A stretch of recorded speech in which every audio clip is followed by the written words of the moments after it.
যেই ভালোবাসা পাওয়ার জন্য আমরা একদিন মরিয়া হয়ে উঠি, সেই ভালোবাসার নিখুঁত অভিনয়েই আবার একদিন নিদারুণভাবে ঠকি।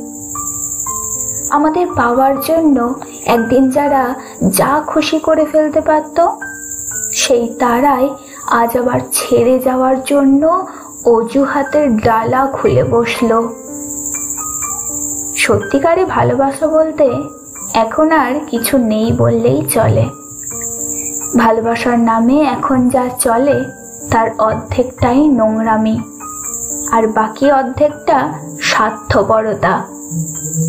আজকাল কেউ কাউকে টাইম পাসের জন্য ভালোবাসে, কেউ কেউ সাময়িক ভালো লাগাকে ভালোবাসে, কেউ কেউ ভালোবাসার নামে স্বার্থ মেটাতে আসে। হাতে গোনা এক দুজনই ভালোবাসে বলেই ভালোবাসে।